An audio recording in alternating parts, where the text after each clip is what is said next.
do the call to order. Could I have roll call, starting with you, Councilor Bennett? Yes, I'm a visitor this morning.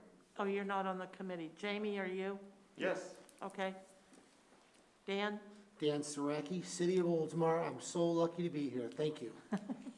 Gina Driscoll here. Janet Long, Chair. Hello, I'm Brad Miller. I'm the CEO of PSDA here. David Allwritten here. Welcome, everybody. Harry? Good morning. Harry and Steve Palmer are here.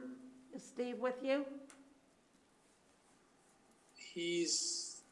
I saw his name up there before. Steve, are you still there? He was on, then I lost him.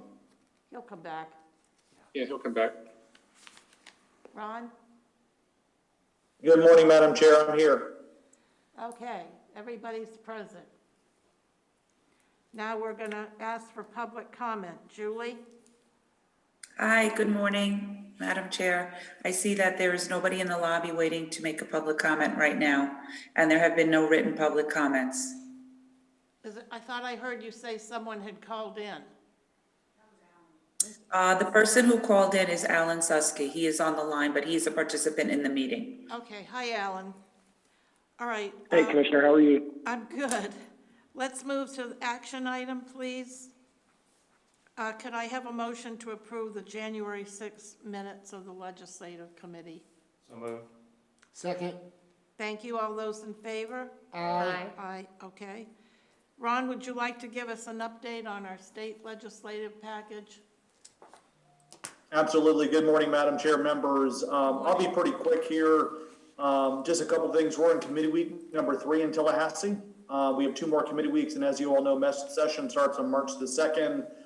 Governor released his recommended budget last week, at the end of last week, which is almost $4 billion over the current year. A lot of that is additional Medicaid funding that's coming to the state, as well as additional funding as it relates to COVID that we received over the last year. If you look with regard to our agenda, which we're going to talk a lot about it next week, by the way. Next week, Brad and a few of our board members are going to join us virtually. We are going to be meeting with not only members of our delegation, but also key members as it relates to transportation and also appropriations in the Florida House and the Florida Senate. Couple of updates. Number one, on the VW settlement funds for electric buses. We're going to hopefully have a meeting with DEP next week, Madam Chair, to get an update of where they are in that process, and more importantly, get a better understanding of where they're going to go with, I think, future opportunities for PSTA to be a part of that. Transportation disadvantage. Alan and I will continue to work with the House and Senate leadership from an appropriation standpoint to make sure we have a formula that is consistent, is not changing every year, and more importantly, doesn't impact negatively Pinellas County and PSTA in any way. I'll go over to TBARDA funding. We are, TBARDA is once again requesting the $1.5 million in non-recurring dollars from the state. We're in the process, both the House and Senate member requests have been submitted. We're in the process of meeting with chairs on that as well to get support. We'll report back on that. Again, it's really early, obviously, you know, from a budget standpoint. Nothing will start moving on that until really later this month into March. Medicaid transportation reform, that's something we've talked a lot about as a committee and as a board. You know, when Brad when we do our virtual meetings next week, we're in the process of setting up a meeting with ACA to once again kind of revisit the conversation about making sure that PSTA is not paying for transportation trips as it relates to Medicaid transportation that should be getting paid by Medicaid. So we'll revisit that conversation as well. So, Madam Chair, I'll stop there. I'll be more than glad to answer any questions or comments that you or any of the board or committee members may have. Any questions from members of the board? Anybody? I have a question, but... Go ahead, Brad. Well, Ron, thank you for that. As I told the PSA board last week, that once we get any meetings scheduled, I think there's you're shooting for February 10th, next Tuesday, that I would send it out to the board, and if like we're meeting with a delegation member from Clearwater, we would invite folks from the Clearwater area, St. Pete, or whatever. And, so, when do you think we'll be able to get some of those, times that I can send to the board, or what do you think the schedule will be like? And Brad, it'll be just like normal years is, probably towards the end of the week, we'll send you about 80% of what's scheduled. And as you know, we probably have some additional ones that will come in on Monday, but probably by Friday, I think Caitlin and I can send you a good summary of kind of where we are, what meetings have landed, and you can get those out to members. The good news has been, by the way, moving all the meetings virtually is, the schedule's been pretty solid, by the way. You know, typically we send you a schedule and things start moving all over the place. Yeah. That we had a lot of cancellations with some of our other virtual groups, so it's been going pretty well. So when we send you the schedule, hopefully that will be pretty solid and we shouldn't have a lot of changes on it. Okay. So, Madam Chair, I'll just go ahead and forward it to all the board members, all the PSA board, once we get, once Ron sends the tentative schedule, maybe as soon as he sends that, and then any updates I'll send out too. So Ron, I didn't hear you, or maybe you did, but your sound is very muffled. Did you say anything about our waterborne transportation initiatives? Those are being done by grants, Madam Chair. We've been working with your team on making sure that we support within existing programs that are getting letters of support and supporting those through existing DOT programs. But yes, it's on our agenda. We've been working with Cassandra and the team on supporting those. Yes, ma'am. Well, I'm curious about when you are talking with the legislators and or their staff, are you putting it on their radar so you know what direction we're moving in? Yes, ma'am. So next week when we meet with them, we plan to walk through the entire agenda, all 9 items that are on there, and give them a very good summary of all the projects that are on there. Yes, ma'am. Good. Okay. Yes, I think that's right. The game plan at the state level for waterborne transportation investment is mainly to apply for what are called service development grants through the Florida DOT. They're existing, they're competitive. There's a limited amount, but I think our legislative ask probably needs to be just to have the legislature support, not trying to avoid cutting it further, so that we can have a shot at getting some of the funds through the DOT. But yeah, we'll definitely make sure it's on their radar. Okay. Good. Okay. Madam Chair. Yes, please. Thank you. Thank you, Ron, for the update. Looking through the legislative priorities that we established for this year, I appreciate the update. There are a few things I'm wondering about. I know we've talked before about emphasizing the need for the policy changes with some of these. And just with the conversations that you've had so far, and looking at our legislative priorities, what would you say are the ones that have the best shot at success this year? I'll mention those. That's a great question. I'll mention 2. One thing has been, and it's not really on here, but it's something we've talked about a little bit, is having DOT allow additional flexibility on spending of transportation dollars and spending more dollars on transit. I think that is something that DOT is actively working on. House and Senate leadership, I think, completely understands and appreciates why that's needed. So I think that's number 1. I think number 2, I'm hopeful that transportation disadvantage is something that we can kind of bring in for a landing one final time, and I have to keep every year worry about what the formula is going to look like or not going to look like. So I think that's probably number 2. And number 3, and it's not on here, and I know I've had conversations with many of you that are in the room today, is, and I should have actually mentioned this in my update, I apologize, is the funding for the West Shore interchange, which was pushed back from 24 to 26. That's a big key to a lot of projects in the Tampa Bay area. The good news is I had a meeting with the Senate President last week. He is hopeful that based upon the federal funding that's flowing in, there could be an opportunity to move the West Shore interchange back up to 24 in the work plan, which would make sure that some of the other dominoes that have to fall behind that are not impacted as well and can also be moved back up. So that's something we're definitely going to monitor and make sure that we keep you and the committee and the board updated on. Right, I appreciate that, and any updates on that would be great. We'll keep our fingers crossed. Well, thank you. I was just wondering, you know, how this list that we have is, I think it's reasonable, but I know that it's realistic to understand that we may not get everything we want this year. So I appreciate you helping us focus a little better on what the best chances are. Thank you. Thank you, Chair. Yes, ma'am, thank you. All right. Anyone else? Do we want to, Harry, do you want to give your report before Congressman Chris gets here, or? Yeah, sure, we could do that. He should be calling in here in a few minutes. So a couple things since we talked to you last. I think Steve's going to give you a quick update on the President Biden's, as you know, Mayor Pete was confirmed by the Senate yesterday. He's going to give you an update on some of the appointees and also give you a COVID update. Congress is working feverishly this week to try and start the process to get another COVID relief bill through Congress. And then I'll give you an update on the appropriations process and a couple other things. So let me yield to Steve, who, by the way, he told me not to tell you this, Madam Chair, but Steve had a birthday this week, so happy birthday to Steve. So. Happy birthday. Happy birthday, Well, Steve. we're not going to embarrass him by asking him how old he is, but I'll do that off camera. Thank you, Madam Chair. It's nice to know we all have birthdays, so we're not going to make anything special. Nice to see you this But, morning. I appreciate the opportunity to be here today.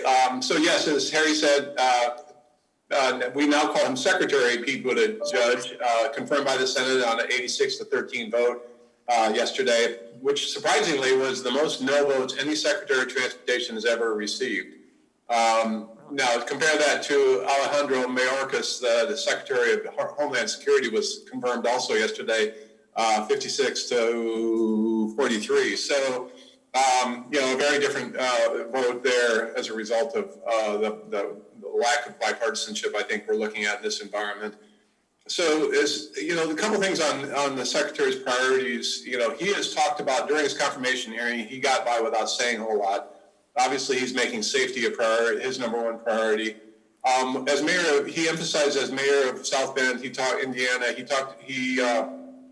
put in place a smart streets initiative, which, South Bend, Indiana is far different than Pinellas County. He was talking about redesigning streets, simplifying bus routes. South Bend is a city that doesn't have bus service on weekends, so it's a little bit different environment, but he was also talking about the need for increased public-private partnerships. He had a commuters trust program in South Bend where he brought in a lot of different employers who helped subsidize the bus transit service. So those were some of the things I think we can expect to see him talk about now that he's secretary. And he also talked about trying to do a bottoms-up perspective of transportation programs since he is a locally elected official. The people that, as Harry mentioned, he's quickly bringing in people into the department. We know Nuria Fernandez from San Jose, California is expected to be the FTA administrator once she goes through the review process and is nominated by the president. The other people they are bringing in, there's the chief counsel from FTA is from New York MTA. So the chief counsel there is a political appointee that has a great deal of transit experience. And to emphasize the president's focus on climate change, one of the people that the secretary announced yesterday is coming to DOT is a gentleman from the Senate Environment and Public Works Committee who will be a deputy assistant for a secretary for climate change. Now that is a first at DOT.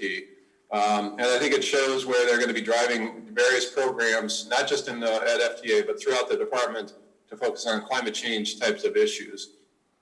We know that the president intends to nominate Polly Trottenberg from New York City and DOT rather, to be the deputy secretary. She has a great deal of transportation experience as well, and comes from Washington, a lot of experience in Washington, having worked as the undersecretary for policy during the Obama administration at the Department of Transportation, and also worked on Capitol Hill for Senator Chuck Schumer and several other senators during her time in Washington. So a lot of transportation experience, a lot of public transportation experience will be at DOT, which I think will benefit PSDA quite a bit. On the COVID relief bill, just a quick update on where we are. I think it's playing out fairly publicly across the country. President Biden has proposed a $1.9 trillion bill that includes $20 billion for transit. We do not have any idea how that money would be distributed or whether it would go to all cities, all transit agencies, or just the largest ones. That is yet to be determined. The House Transportation, the House Transportation and Infrastructure Committee, chaired by Peter DeFazio, has been tasked with drafting that portion of the bill. So we know that they're going to be looking at trying to put something together and having a committee markup as early as the week after next, so in the middle of the next week. And it's so things are going to be moving fast. Now the question is going to be, will it be a bipartisan bill, something less than 1.9 trillion as the Republicans have proposed, or something, or will the Democrats decide to try to go it alone and push through the whole bill without any kind of changes from Senate Republicans, congressional Republicans? That matters to PSDA because one of the issues that could be affected is if it's a smaller bill, that $20 billion for transit could fall out. It is, they're looking at the Senate, the congressional Republicans are not in favor of state and local financial assistance. The President Biden's bill has $350 billion in there for state and local direct financial aid.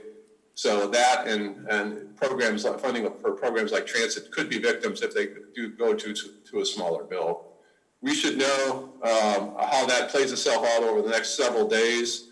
But the Democrats are moving ahead as if they have to pass the bill on their own without any Republican support right now. So that's kind of it, Harry. I'll turn it back to you. You can wrap up, and Madam Chair and members of the committee, I'm happy to answer any questions afterwards. So I have Thanks. I have a question, but first, let's see if there's anyone else on the board, David? Yes, Steve, Dave Albritton from Clearwater. Yes, sir. Yes, I'm curious about the intermodal center that we're going to be asking for funding for. Is the climate for that, what do you think about the money for that come, what is that, April? Yeah, the build grant program. Bill grant. So we know that, I think Harry was going to touch on this, but I'll quickly let you know that at the very last days of the Trump administration, they were trying to issue the notice of funding of opportunity for the Bill Grant program. And as soon as President Biden was sworn in, they pulled that back. They obviously want to change the focus of the program a little bit more towards climate change, towards transit-friendly kind of projects.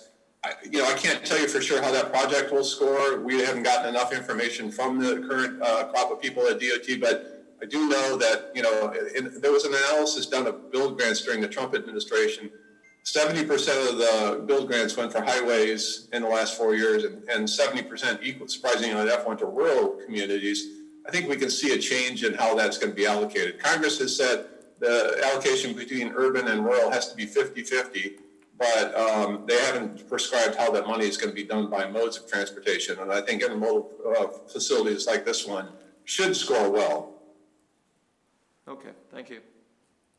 Yeah, and let me just finish on that Clearwater project. So Steve and Harry, you can give an opinion on whether that you think we're in line for the possible build grant application, but this month, we're going to be bringing to the PSDA board the contract for final design. So we'll get the design up and running for the new transit center in Clearwater.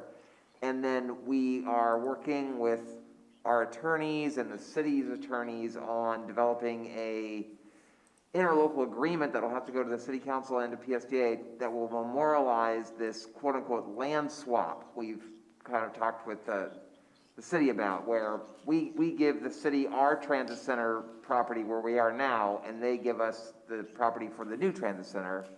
And so now I know the attorneys are working on that agreement, but it's my thought that what FTA or the DOT will really like is if we kind of lock down the land, to make it shovel ready. If we have this agreement in place before we turn that grant application in, that would be the best, to show that we have the land, we We have the design, we have the fund, we just need the construction funding, and we're good to go. So that's the game plan on the Clearwater Transit Center. And at the same time, we're just getting and Commissioner Albritton has been great at helping us get letters of support lined up from everybody to support the grant. Good. No, I think those are the exact right issues that need to be addressed to be competitive in this environment. I mean, as Brad knows, and I think most of you know, the Build Grant program is super competitive, as it's one of the few really infrastructure-oriented programs that the Department of Transportation administers. So I think having all of those kinds of steps in place will certainly be helpful.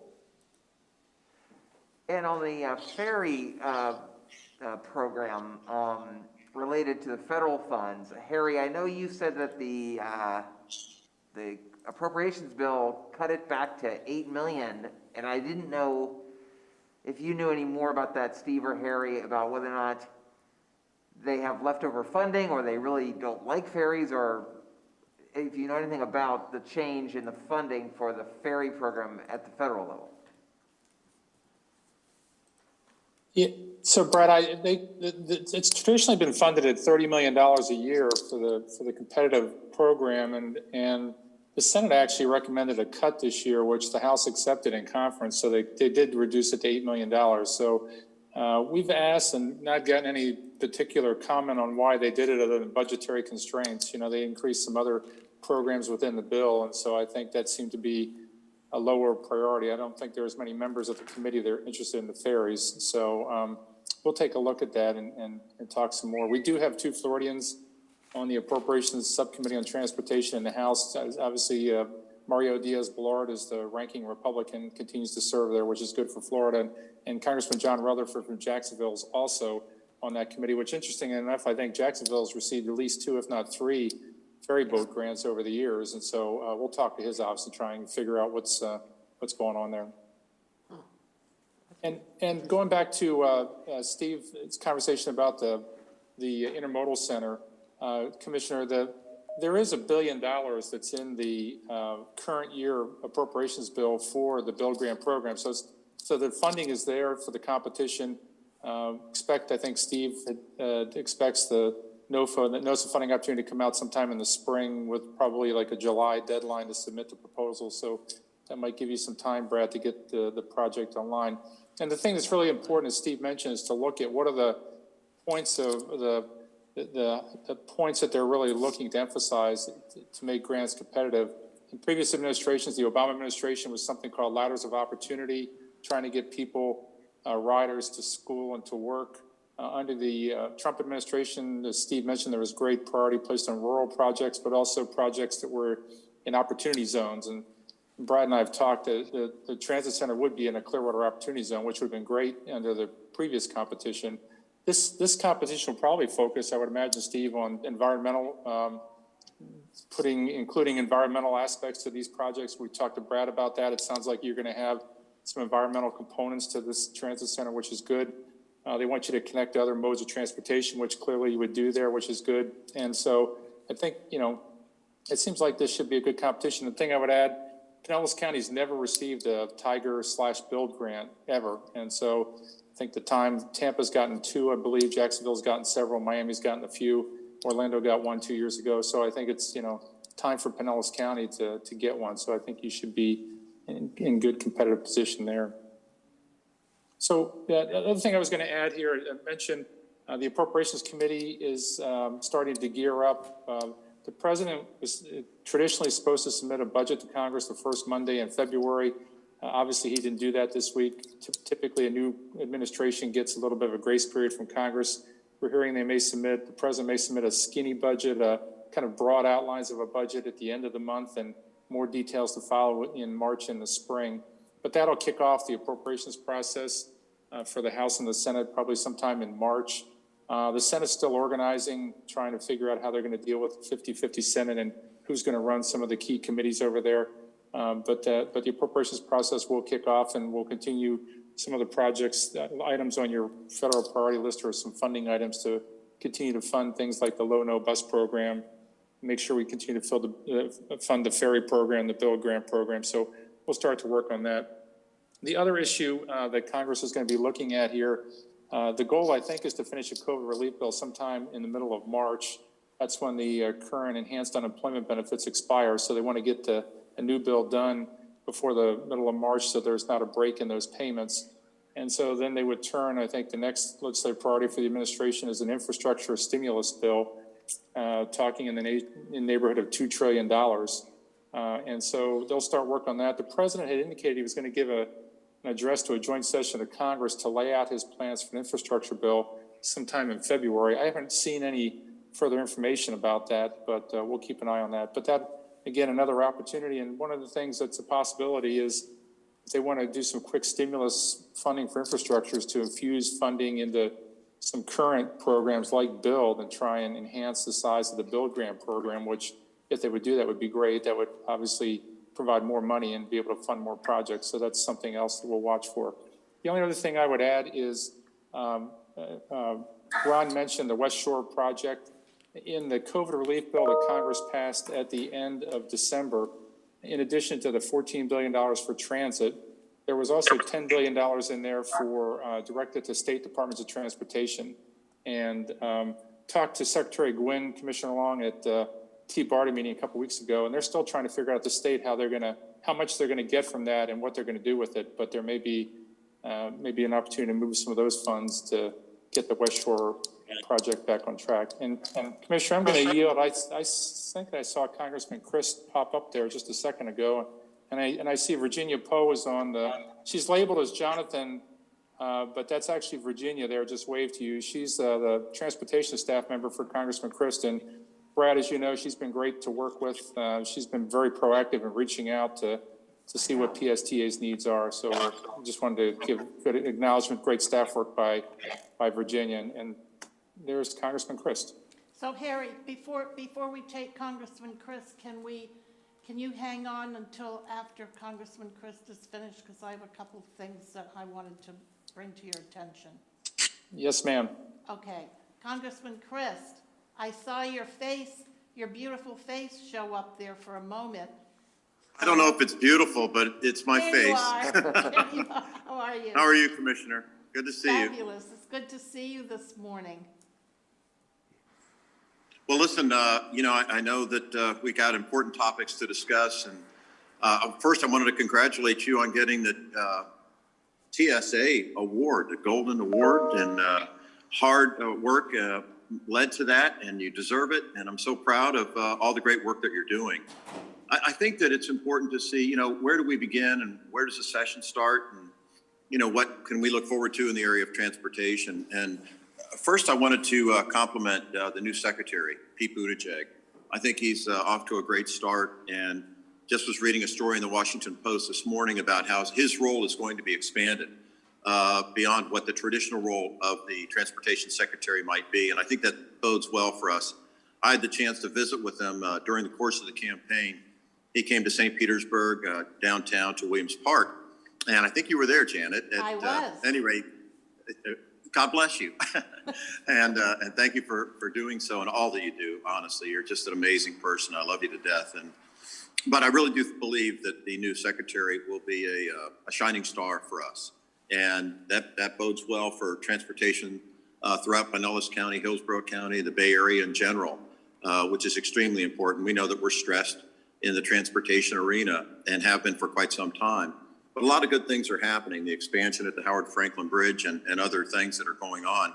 And of course, what you're doing to connect, between St. Petersburg and St. Pete Beach and other locations throughout Pinellas County. Being the most densely populated county in the state, we have our challenges and our blessings from that, frankly. And so I'm excited about infrastructure.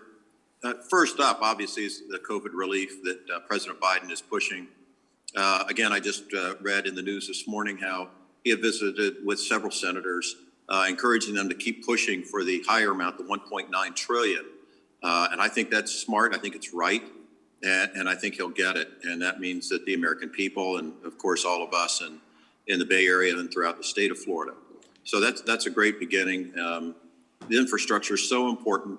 I always wondered why the last administration didn't start with infrastructure. It's so nonpartisan. Everybody knows that we need it, through bridges, roads, rail, and the like. It's just so important to our state and to our country.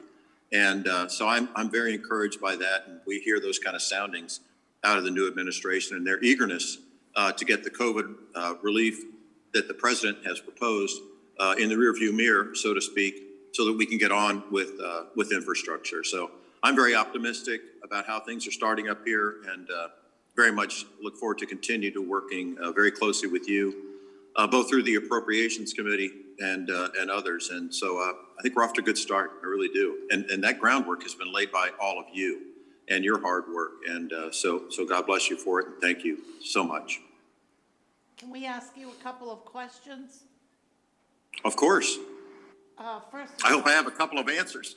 I know you will. Are there members of the board that have a question for Congressman Christ? Anyone? Don't be shy. No? Okay, well then I do have, you have one, Brad? Well, I'll pass it back to you. Congressman Chris, this is Brad Miller, but I just want to thank you for your support for multimodal transportation in Pinellas County. You've been a longtime champion of that, and it's been great to work with you and your staff.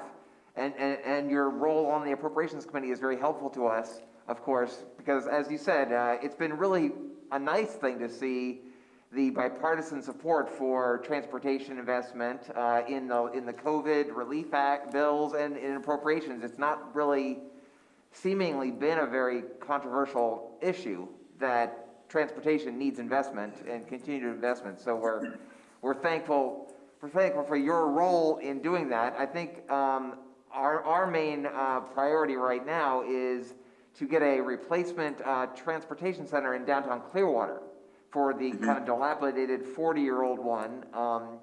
And I know sitting right to my right, socially distanced, of course, with his mask on, is Vice Mayor David Albritton from the city of Clearwater, too. So I don't know if he wants to say anything about that project. Yes, hi, good morning. Good morning, David. How are you? About this, good to see you. You too, sir. This is something we've been working on for a long time in Clearwater, and I really want to see this through to fruition.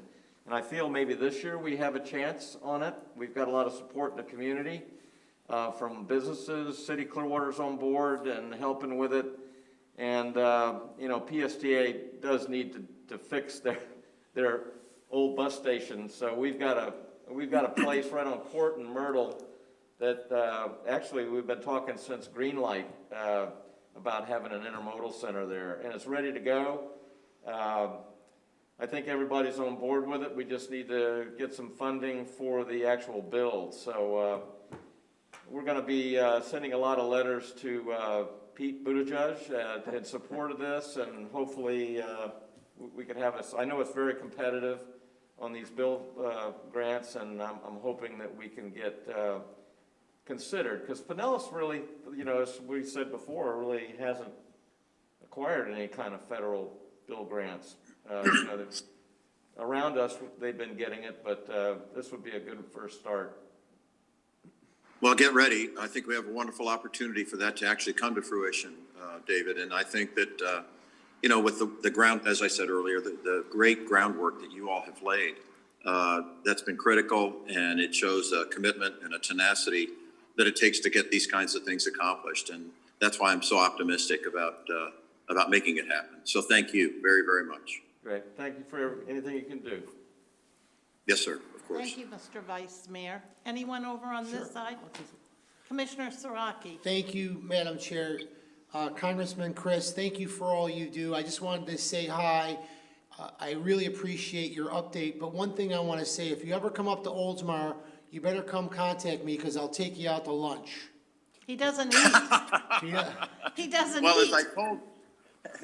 as I told Joe Biden when he was gracious enough to campaign for me in South Florida back in 2014, I was literally in the back of his SUV. We were going from an event in Palm Beach County down to Miami-Dade, and he said, "You see that brown bag on the floor of the car, Charlie?" And I said, "Yes, Mr. Vice President, I do see it." And this was, during the lunch hour, we going down there between those two counties, and And he said, well, you know, this is like the last 2 weeks of your campaign. You're running on fumes. And so please feel free to eat my sandwich. And I said, my president, I don't want to eat your lunch, so to speak. And, but, you know, it's just such a gracious man. And that's why I'm confident we're in good hands. Truly, I think we're blessed by God with his victory and a refocus on stability and working together in unity. You know, he's just such a good, decent person that bodes well for all of us, whether it's transportation, the environment, education, you name it. And so I'll take you up on the offer, but I'll probably just have a cup of coffee. Sounds great. Thank you so much for everything you do. No, sir. Thank you. Appreciate it very much. Gina?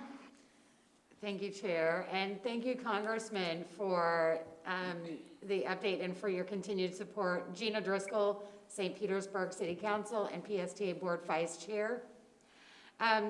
This week, PSTA unveiled its fleet of electric buses, which was an exciting event on Monday.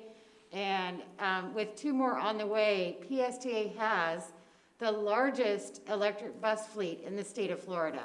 We are so proud of that, and we're grateful for your support as we have moved forward with this, this effort to be more sustainable and more responsible as a transit agency.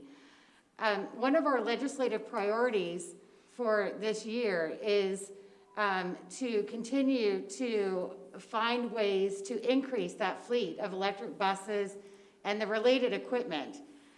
Do you see this year as being a year where we can continue to move forward with this effort? No question about it, Gina. And, you know, you don't have to pray too hard for my support. It's already there. But prayers never hurt. So pray on, and I'm going to do the same. But no, I think that, again, the electric buses is, you know, that we have more than anybody else in the state. I mean, that's a real point of pride for me, and I'm sure it is for each and every one of you. And again, to your wonderful credit, all that goes to you and to God. And just really pleased the way things are going, and they will only accelerate that much more. You've seen, I'm sure, all of you, the renewed commitment of the Biden administration to climate change. And so the electric buses are an enormous part of all of that. And so there's really good synergy developing very rapidly. Thank you again. Thank you again, Councilwoman. Thank you, sir. Thank you, Madam Chair. Not at all.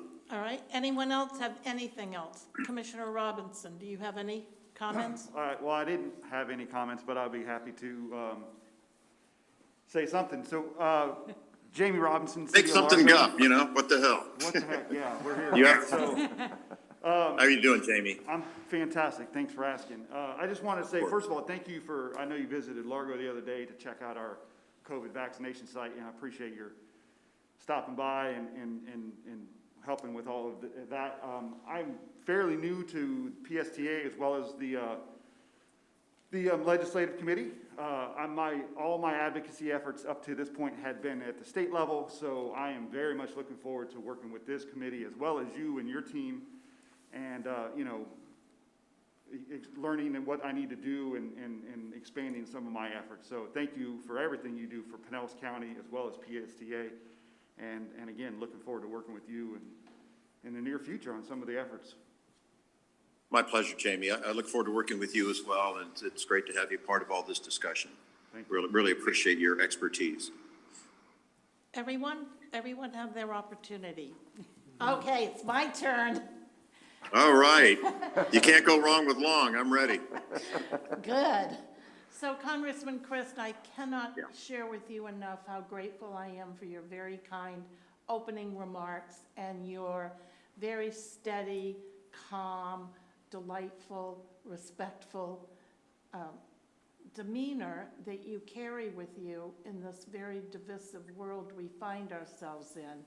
It means an awful lot. And I'd like to just share one of the reasons I have so enjoyed serving on PSTA ever since I was fortunate enough to be elected to the Pinellas County Commission is because I've watched it evolve from a transit, bus-oriented system into becoming the leading mobility integrator, not only here in Pinellas County, but throughout our region. And if you don't know this already, maybe one day you'll have an opportunity to join us at an APTA conference where Brad is recognized across the United States for his leadership and his ability to be innovative and take advantage of all the newest and latest and greatest technologies that are being developed so quickly that it makes our heads spin.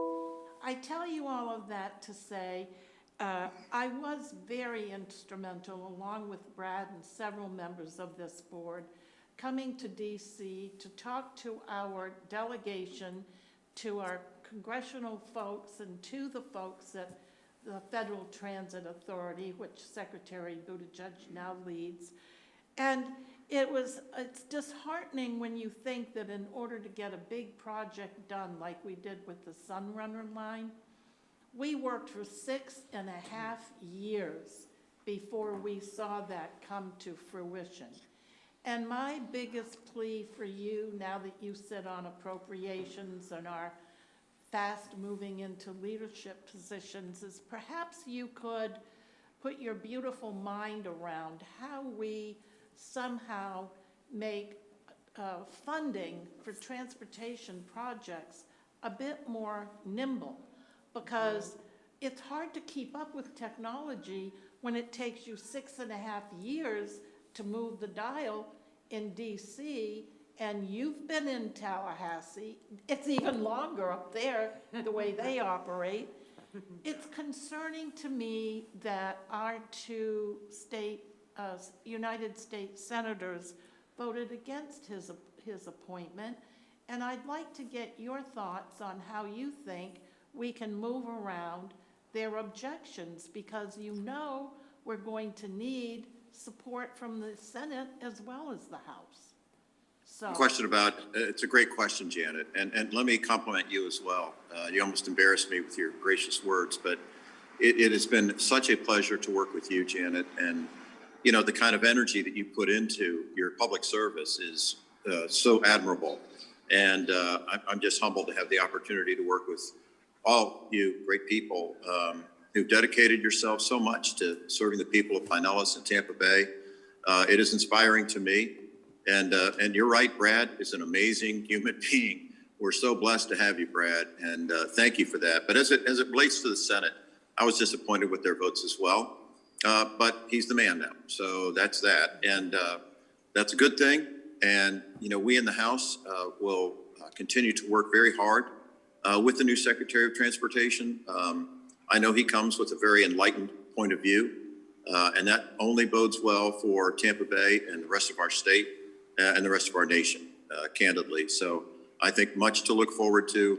You know, your plea for flexibility in terms of the funding is spot on, Janet, as usual. And you're right. I mean, technology is developing so rapidly and so quickly that, you know, if we don't have some nimble wiggle room, if you will, in how that funding is deployed at the local level, it does make it that much more difficult. So I certainly will bear that in mind as a member of the Appropriations Committee and make sure that every effort is given to, you know, honoring your request, because it just is common sense and the right thing to do.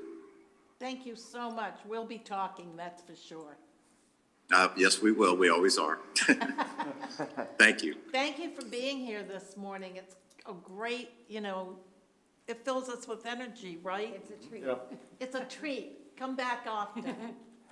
Well, I will. And the only reason I'm not wearing a mask, I'm sitting in my humble apartment in the Navy Yard part of the District of Columbia. And so there's nobody within 30 feet of me at least. So at any rate, thank you for having me. It's always a joy, and look forward to being with you again very, very soon.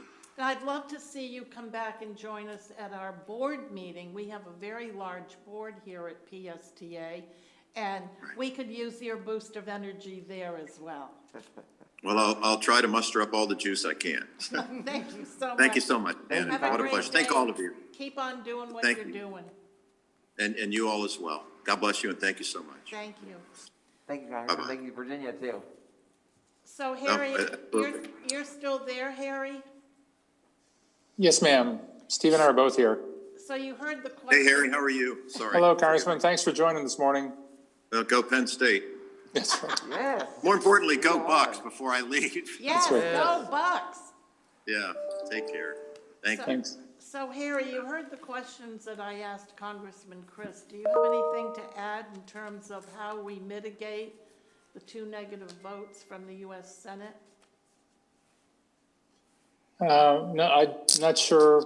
No, I don't really have a response to that other than just continue to work with them. As you know, Senator Rubio is a member of the Senate Appropriations Committee. So I think, and he has been supportive of transportation programs and some of our projects. So I think we continue to work through that and the best we can. I think the fact that Steve said it was a large vote, probably, I don't know, Steve, that's maybe the largest vote so far in any of the nominees that the president sent forward. So I look at it that way as a positive rather than a negative.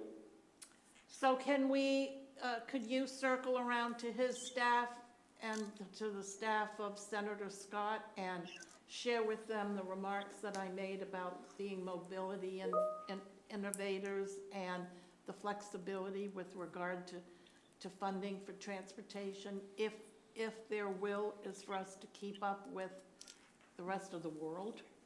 Otherwise, we're going Sure. to fall. Otherwise, we're going to fall further and further and further behind. And in We will do that. Tampa Bay, we're already more than 45 years behind the 8 ball. Yes, ma'am.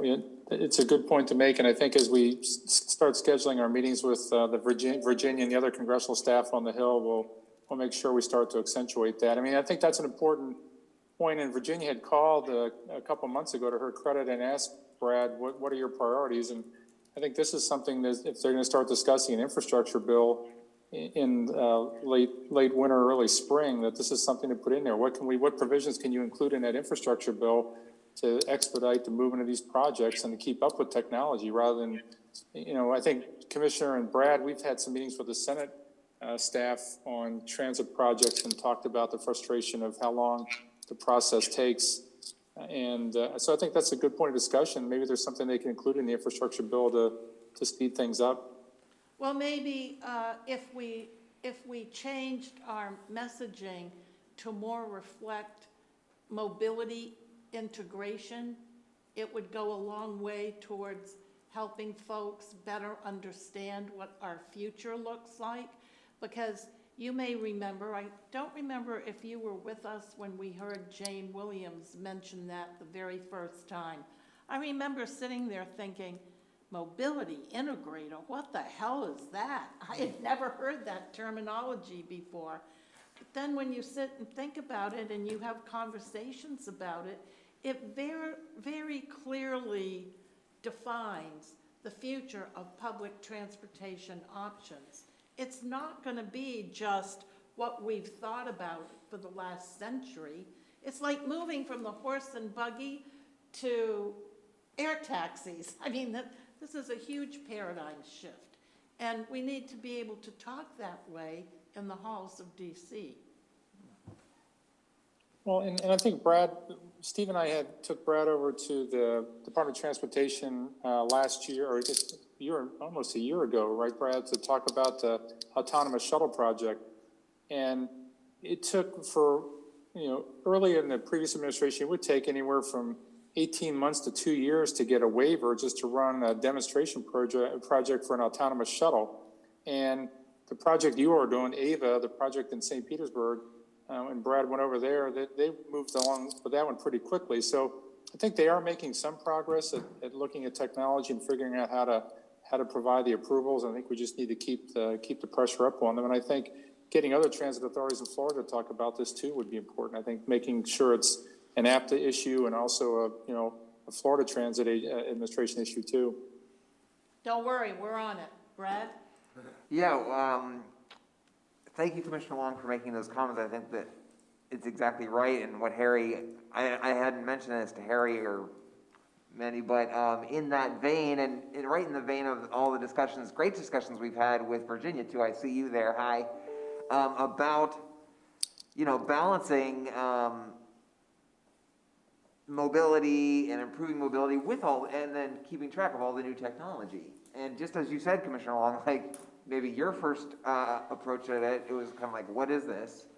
I think that is the case a lot of times when dealing with transportation, because as you know, or as I know, we talked with Virginia, she knows, the first bill, transportation appropriations bill, or not appropriations, authorization bill out of the T&I committee last year had some sort of what I would describe as challenging language in there that would hurt technology innovation. It was, I think, put in there maybe by some of the larger unions to make sure that, we didn't give the entire world over to Uber or anything like that, and there was a lot of concern that some of the projects that PSTA is doing that I've been very upfront with our union that we're trying to enhance, get more people access to transit, not take away anybody's job. It's trying to get more people mobility options in Pinellas County, not less. And anyway, that bill didn't go anywhere in the Senate, so nothing's happened. But APTA has is worried that it might come up again. So they have reached out to us, and they've hired a consultant. I'm not sure who they've hired, but they've hired a consultant that is putting together sort of case studies on areas that have come up with new mobility options, new innovations that have been very positive and supported by the community and not taking away jobs. And they're interviewing me and my staff later. I think the consultant is interviewing us today. They're going to do a feature on PSDA's program. So I think that's sort of like one of the ways I think we can help show other folks, maybe that are still where you were, you're way beyond that now, that it can work. That we can identify ways in which we can bring innovation to our community and, and make it better for everybody. Good. Yeah. Okay. Did you have anything else to say, Harry? Hey, Commissioner, one thing, Commissioner Driscoll talked about the electric buses. And by the way, Steve and I are excited. We didn't realize that PSTA has the largest electric bus fleet in Florida. That's great. Congratulations to you all. But Commissioner Driscoll mentioned there in the current year appropriations bill, and Congressman Chris serves on the Appropriations Committee, they increased the Low-No bus funding from $75 million to $125 million this year. That's a $50 million increase, which is a 2/3 increase. So that should provide a good opportunity for you all to compete for additional funding in the current year. So, and I'm sure that will be a point of priority for the new administration in their budget request for fiscal 22. You need to bring that up to the Finance Committee. Yeah, we got to get us some of that. Yeah. Oh, we're gonna be going for it. I know. Well, thank you very much. Steve, did you have anything else? No, Commissioner, thank you very much for the opportunity to join you today. Happy birthday, belated. Thank you. You're welcome. Well, goodbye, everybody. Thank you all for being here. We're looking at other business now, if you'd like to sign off, or you can just hang out and listen if you want. Do we have any other business to discuss before the board today? Before the Legislative Committee? No? Vice Mayor Albritton, I have not heard you request a letter from the county. Would that help? Yes, that would. Thank you very much for, I've been going around all the businesses and as many people as but I haven't, that would be very nice to do that. So let me ask you this question. Do you have a rough draft of a letter that you'd like to see us write that you could forward over to my office? Yes, And we'll I'll get get it to that you. done. And I'll bring it up at our workshop tomorrow, if you can be Johnny on the spot and get that over to I'll get us. something to you right away. Thank you so much. Thank you. All right, is there any further business to discuss before the Legislative Committee? Nothing? Okay, then, we are adjourned. Our next meeting is March 3rd at 9 a.m. Thank you very much. Thank you, Madam Chair. You're welcome. Thank you, everybody. Thank Thank you. you, Harry. Thank you, Harry. Bye, Winnie. Bye, everyone. Thank you. Okay. That was a good meeting. It was- Good. Yeah.